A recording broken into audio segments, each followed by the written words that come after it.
Hey everybody, welcome to Immersive Impact. And Marvel Studios' Disney Plus original series Loki will be here with us in less than a month. And with a few trailers and talks about the show from screenwriters here and there, I'm pretty sure there's a lot of people out there that's dying to know what's going to happen, and including myself. And hey, it doesn't hurt, just to theorize about it until June 9th.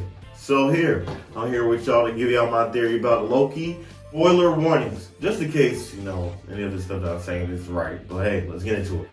Now look, I know y'all heard this plenty of times, but look, I gotta rehash do this because it's part of my theory, okay? Now, when it comes to Loki, prime MCU Loki. Now he died in Avengers Infinity War when Thanos snapped his neck. You know what I'm saying? He was dead right on the spot. Dude turned icy blue like a freaking Lafayette giant. But that's what happened, all right?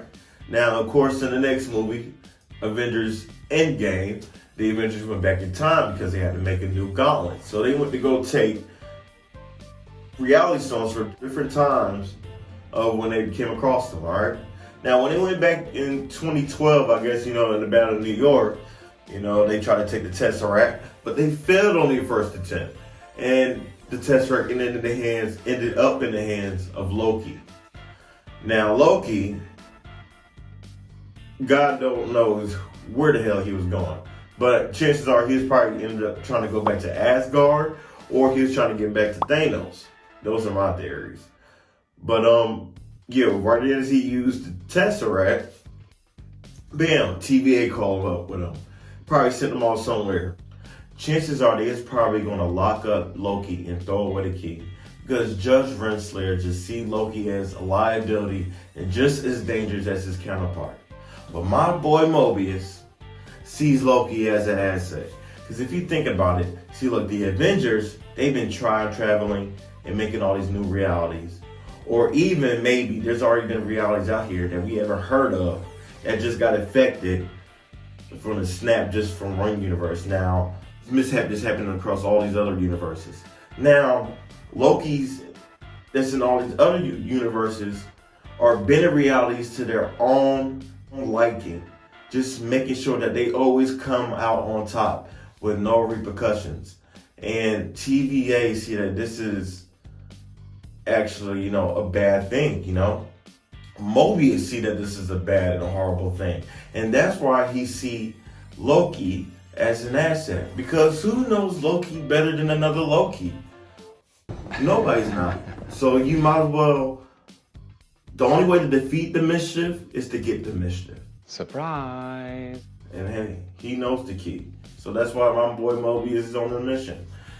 Judge, Loki could be great. He actually could help us out. Wow, just think about everything he could do to help us. And that's a horrible Owen Wilson impression. And yeah, I understand Loki's gonna be out trying to go after other Lokis and these other realities, but that's just too easy. I just don't think that Loki's just gonna be the only villain. I think there's gonna be a couple other villains, and one of them could be Judge Renslayer. And why I think that is because I feel like she have her own agenda that's going on with TVA. Most of all, I think she's like a new appointed judge that just got on the council. I don't think she actually been there as long as we think. I think she's fairly new, and she just got there, and she's trying to figure out some intel that TVA has. But the thing, of course, all this Loki stuff that's going on, and all this mishap that's going on in the world, she got Mobius, distracted with Loki on these little Loki missions while she had to take care of what she needed to do at TVA. Because chances are, I think overall, she's working with the Kang Council. As in, she's working with Kang the Conqueror.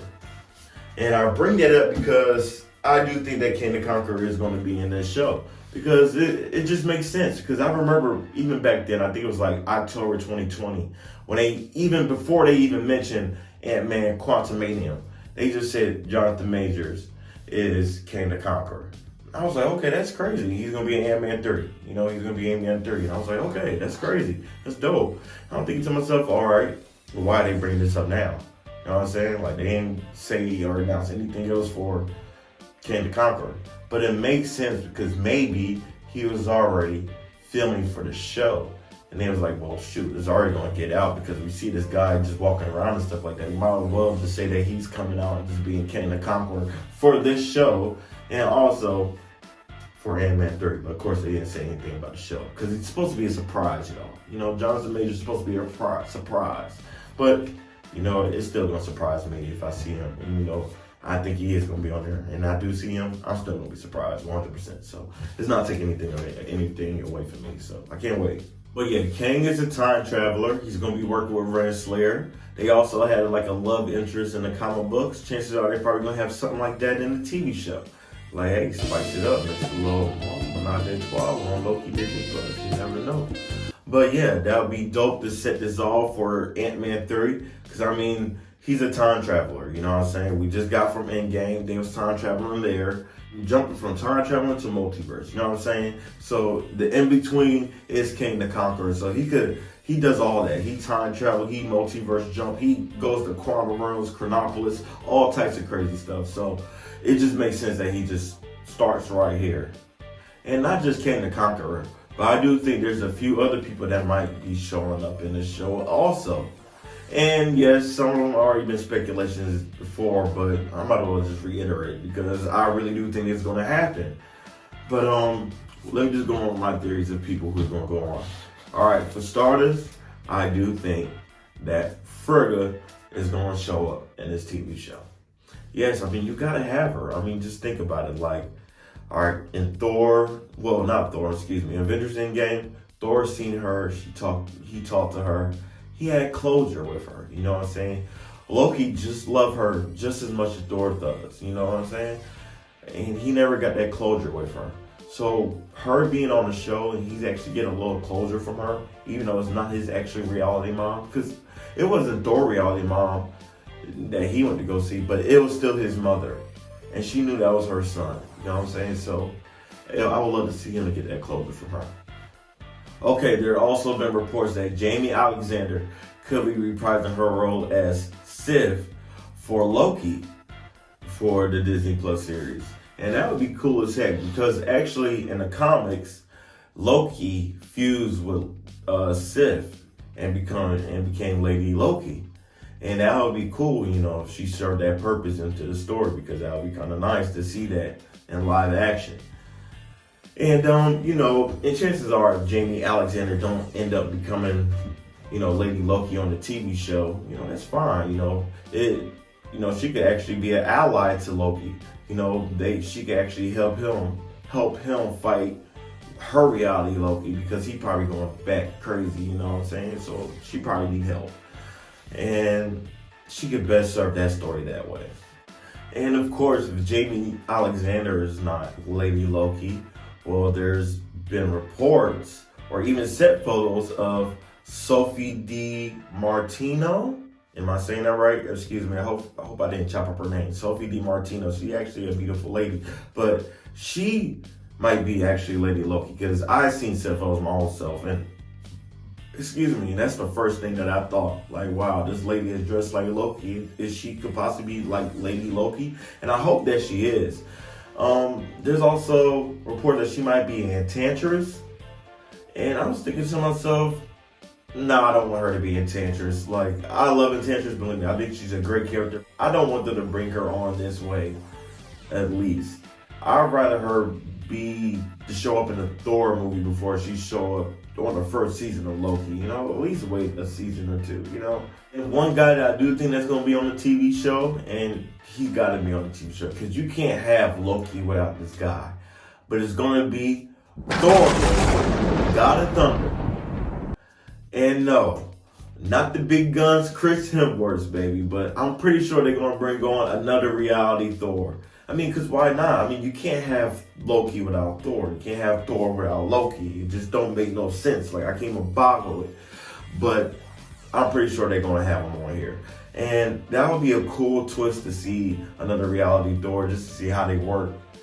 And maybe, like, when we see Thor, it might be like an older version. Or it might be a version like he missing like one arm like he was in the comics. And you know what? They don't even have to go crazy with like who's gonna be like the new reality Thor. They don't have to get nobody big or anything. Like shoot, you could get freaking Matt Damon again. You know what I'm saying? Just playing like the actor Thor again all over again. That shit would be nice. You know what I'm saying? But hey, if they can't get Thor in this movie, it's fine, okay? Because I don't want to see Loki in Thor 4. He's dead. You know, you got to get on with it. But I wouldn't mind seeing a Thor and Loki. So we just got to have it. Just bring it. Another person my man Loki's going to run into is no other than his younger self, Kid Loki. And what I theorize right now, what I'm about to tell y'all, I hope it really happens because it'll be just great TV. Just amazing TV, all right? Just think about this, all right? He meets Kid Loki and stuff like that, and like he lives up to being the young God of Mischief. He just lives up to it, you know? And he probably gonna do like some devastating crap and stuff like that. But let's just say our variant Loki, you know, 2013 Loki, sees, you know, as, you know, the episodes go on, you know, he's probably getting a little lighthearted and stuff like that. And he's not being so mischievous and stuff like that. But he sees this Kid Loki and he sees him going down like a terrible rail, you know what I'm saying? He's just going downhill, going back crazy. But maybe he guides Kid Loki to be a little less mischievous, you know? Just being a little less devious towards his brother Thor and his father, you know, and to other Asgardians. And just be a little lighter, you know what I'm saying? Just be a little better than what he is, because the Loki knows what his future is. You know, the Loki that we're following, he knows what his future could be. He's gonna get his ass kicked by Hulk. He's gonna get his ass kicked by the Avengers, by Thor, and he eventually gonna die by Thanos. You know, he knows this stuff, and he don't want to set up Kid Loki for the same failure. So maybe he's going to be like, hey, look, don't be like this. Don't be this mischievous. Be this mischievous and this stuff. You know what I'm saying? Just be mischievous when you need to. Only when it like involves your family and your friends, the ones that you care for, you know? Just don't do it all the time because it's not going to lead you nowhere, because it's going to lead you to death and you're going to get helmed up by time cops and you're going to have to go do crap like I am. So I'm pretty sure he's gonna give it that pep talk, and I can't wait to see that. That would be dope. Other people that's supposed to be on there are like, I don't know, a classic Loki. I don't know, there's just a lot of other things. There's a couple other people I can't even think of. I hope they just got a lot of new characters. Even the lady on there, that cop that had Loki helmed up, she was on Lovecraft Country. I was wondering to myself, like, is she gonna be like Justice Peace or like Justice Love or Justice somebody? I don't know. She's probably gonna be somebody. But yeah, I can't wait for this show, yo. Like, this is gonna be a dope show. It's coming out in less than a month, and I'm gonna be here with y'all breaking it down every single episode. And I hope y'all can tune in for that. And I think this is all I have for y'all today. And thank you for joining me on Immersive Impact. I'm your boy Drew Rich. Subscribe, like, leave some comments. Hey, and just hit back my channel, and I'll just have some more good information for y'all to, you know, enjoy and talk about with y'all. And I want y'all to have a good day and take care. Peace.